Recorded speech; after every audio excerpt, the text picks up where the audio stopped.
그러니까 저 같은 경우는 사실 이제 위고비로 갔다가 위고비가 어떤 느낌인지 알고 싶어서 사용을 했지만 사실은 제가 끊어가는 단계고 유지 단계다 보니까 마운자로로 갔다가 위고비로 다시 왔습니다. 그러니까 아주 위험하죠. 제 몸에 그대로 막 마루타처럼 임상을 다 하고 있습니다. 하고 있는데 사실은 이제 마운자로가 그 부작용적인 부분들은 확실히 좀 적긴 한 것 같아요. 적은 부분들이 있는데 그렇지만 이제 유지하면서 끊어가는 부분들은 위고비가 더 편하지 않은가라는 생각을 하고 있습니다. 왜냐? 경제적 논리죠. 슬프지만 비용이 비싸요. 비용이 비싸다 보니까 왜냐하면 이 너무 사람이 이게 너무 자본주의인가?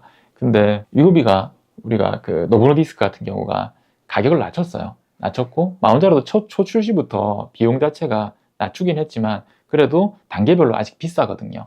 그러다 보니까 조금 경제적인 부담이 더 있긴 합니다. 마운자로가 나노막기 이런 것도 있긴 한데 그거는 차치하고 그리고 이제 우리가 끊어가는 단계도 원래는 정해져 있는 게 이렇습니다. 2.4를 썼다면 2.4에서 4주 또 쓰고 1.7 4주 또 쓰고 1.0 4주 또 쓰고 이런 식으로 끊어가게 돼 있습니다. 돼 있는데 사실은 또 이제 우리 환자분들이 꼭 그 말을 듣지는 않죠. 말을 잘 안 듣는다고. 그래서 위고비 같은 경우도 아다시피 나노막기도 하시는 분들도 계시고 절대 권장하지 않습니다.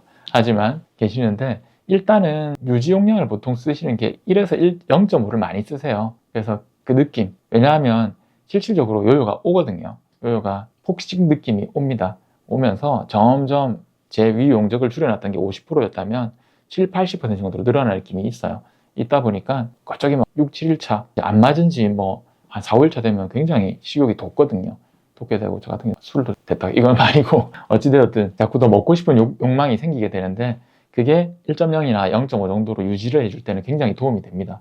도움이 되고 그러면서 그 간격 자체를 좀 늘려가는 방향을 권장드리고 실질적으로 가장 정석적인 방법은 4주 4주씩 조금씩 줄여가는 겁니다. 그리고 나서 너무 폭식이 돌아온다면 다시 0.25든 0.5든 다시 사용을 해보는 걸 권장을 드리고 있습니다. 어찌되었든 끊을 때는 확 끊어버리는 건 좋지 않습니다. 그렇다면 끊을 때 어떻게 해야 되느냐? 말씀드린 대로 단계별로 줄여간다. 당연히 주치의와 상담을 해봐야 되겠죠. 교과서적으로 책에 나온 대로만 되는 건 아니니까 사람마다 차이가 있으니까 저 같은 경우는 오시는 분들마다 차이가 있지만 제 몸에도 테스트 해볼 때도 보통은 1에서 0.5mm 정도를 유지 용량으로 유지를 하면서 간격을 좀 늘려보는 편이고 그러면서 그것을 유지했다가 다시 늘렸다가 줄였다가 하는 방향으로 가보고 그리고 이제 어느 정도 끊어졌을 때 10일, 14일 정도 텀을 가져봅니다. 실질적으로 10에서 14일 정도 되면 굉장히 또 식욕 증가하는 느낌을 받지만 확실히 예전에 비해서는 훨씬 적습니다.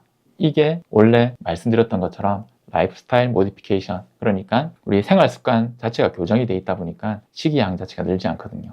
그렇다면 유지할 때 가장 중요한 점은 무엇이냐? 말씀드린 대로 적정량을 섭취해야 된다. 그리고 단백 보충을 해야 됩니다. 단백 보충을 해야 되는 이유는 근량이 많이 줄어 있거든요. 근육량 자체가 줄어 있는데 식이를 하는 부분에 있어서 조금 폭식의 어떤 느낌이 자꾸 용적이 늘어나다 보니까 이거를 지방식이나 탄수화물식으로 채워버리게 되면 줄어든 근육이 차는 게 아니라 지방이 쌓이게 돼요.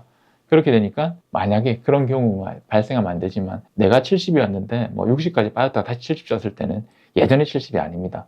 만약에 이 생활 패턴을 유지를 안 했다면 지방이 더 많은 나쁜 70이 될 수 있어요. 그렇기 때문에 다시 체중이 조금씩 늘어나더라도 근육 확보를 많이 해줘야 됩니다. 그 의미는 하루에 30분 정도 스쿼트를 한다든지 근육 운동도 해야 되고 저도 하고 있습니다. 하고 있고 두 번째는 단백량을 적절하게 보충을 해주는 게 필요합니다. 그래서 보통 0.5에서 1g 정도 단백량이 필요하다고 하죠. 우리 70kg 기준으로 잡게 되면 그래서 60에서 한 70g 정도의 단백량이 필요한데요. 이거를 그냥 계산을 해보면 좀 복잡하니까 두부 두세 모 정도? 고기로 치자면 삼겹살 같은 게 2, 3인분 정도 생각보다 먹을 만한 양이에요. 그 단백량을 보충하는데 삼겹살 같은 경우는 좀 맛있는 걸 설명드렸지만 지방이 많으니까 두부라든지 제일 좋은 건 닭가슴살 같은 경우죠. 두세 팩 정도 하루에 사용하시는 거 좋습니다.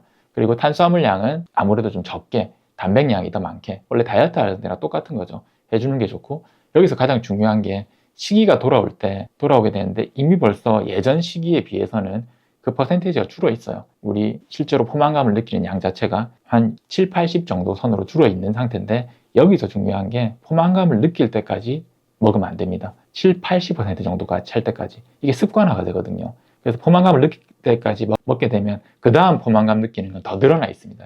용량이. 그래서 내가 7, 80 정도를 먹었을 때 포만감이 느껴진다면 조금 덜 느껴질 때, 좀 아쉬울 때 끝을 내야 됩니다. 이게 어려운 건데, 근데 요요를 억제하기 위한 것은 첫 번째, 내가 포만감이 느껴질 정도까지 다시 먹는 것은 절대 금물. 그거를 방지하기 위해서 술을 좋아하신다면 술도 또 줄여야 되는 거죠. 안주빨이 서니까 안주를 적게 먹는 방향. 그리고 먹는 양 중에서 그런 표현을 쓰더라고요. 탄산과 탄수화물, 지방 시기가 폭발적으로 그 욕구가 증가한다고 해요. 왜냐하면 줄여놨던 거니까. 탄산 음료가 막 너무 먹고 싶고, 단 게 너무 땡기고, 막 밥이 그렇게 먹고 싶대요. 빵이. 과자 이런 것들이 땡긴다고 합니다. 그렇게 돼 있는데 그런 부분들을 참아야죠. 안 그러면 또 위급이 맞습니다. 또 마운자로 맞습니다. 당연히 이제 유지하기 위해서 좀 쓸 수는 있겠지만 그렇더라도 조금씩 끊어가는 과정에 있어서는 그 욕구들을 우선 억제해 주는 게 사실은 필요하고, 포만감을 덜 느끼게 드셔야 되는 게 있고, 단백량이 적절하게 탄수화물 양을 더 줄여서, 근데 그 단백량이 지독한 정도는 아니니까 하루에 2-3모 정도, 소고기로 치자면 한 2-3인분까지 먹는 거 적절합니다. 하지만 여기에 단백만 먹는다고 해서 우리가 근육 확보가 안 되겠죠. 그러니까 근육 운동을 좀 해줘야 됩니다. 근육 운동은 남자들은 사실은 좋아하고 여자분들은 별로 안 좋아하는데 오히려 좋아하잖아요. 왜냐하면 헉헉거리면서 하는 것보다 근육 운동도 좋아하니까 당연히 유산소 운동이 베이스가 돼야 되겠지만 근육 운동을 해주는 게 필요합니다. 그래서 포만감을 느끼기 전 단계까지 먹자. 그리고 싫더라도 두부 2-3모 정도 되는, 두부만 먹으면 너무 힘드니까 단백, 우리가 닭가슴살 같은 거, 그런 단백류를 조금 보충을 해주자. 그러면서 근육 운동을 같이 해주자. 이 정도가 약을 끊는 대신에 우리가 해야 되는 숙제라고 보실 수 있습니다. 그러면서 체중이 자꾸 느는 것 같다? 그렇다면 너무 꺼리낄 거 없이 또 약간의 위급위에 또 도움을 받는다든지 이러면서 유지하면서 절대적인 양 자체가 줄어있고 내 생활 패턴 자체가 난 이게 정량이다 정도로 느껴져야죠. 저 같은 경우도 1년 정도 사용을 하다 보니까 되게 적어요. 저희 가족들도 원래 딸 둘이가 있는데 딸 둘도 양이 작죠. 조그만 녀석들이니까. 그리고 이제 와이프도 체중이 많이 줄고 식이양이 줄어서 우리 온 가족이 닭 한 마리 불러도 남는 정도거든요. 근데 그러다 보니까 실질적으로 지금 소위 예전에 비해서는 폭식이라고 할까? 양이 늘더라도 양 자체가 많이 절대 양이 줄어 있어가지고 이걸로 하면서 운동을 병행해주니 체중이 더 늘지 않고 유지가 많이 되는 편입니다. 그래서 저처럼 의지가 박약한 사람도 가능한데 오시는 분들은 더 잘할 수 있지 않을까 생각하고 있습니다. 그래서 위고비 마운자로를 끊을 때는 첫 번째, 단계별로 끊자. 단계별로 줄여가자. 팍 줄이는 건 좋지 않다. 그리고 그게 힘들다면 어느 정도는 간격을 유지하자. 그리고 먹는 생활 패턴을 바꾸자. 단백량을 늘리고 포만감을 느끼지 않을 정도까지. 그리고 너무 땡기는 탄산과 우리 탄수화물, 빵밥, 지방, 튀김류 얘들 당연히 땡기지만 조금만 줄이자. 걔를 단백으로 대체해 놓자. 이런 부분들. 그러면서 정 힘들다면 다시 한 번 더 위고비나 마운자를 조금 써보자. 그러면서 패턴을 유지해서 내 체중 상태를 쭉 꾸준히 유지해 준다면 결국은 더 건강한 체중과 건강한 몸을 갖지 않을까 생각하고 있습니다.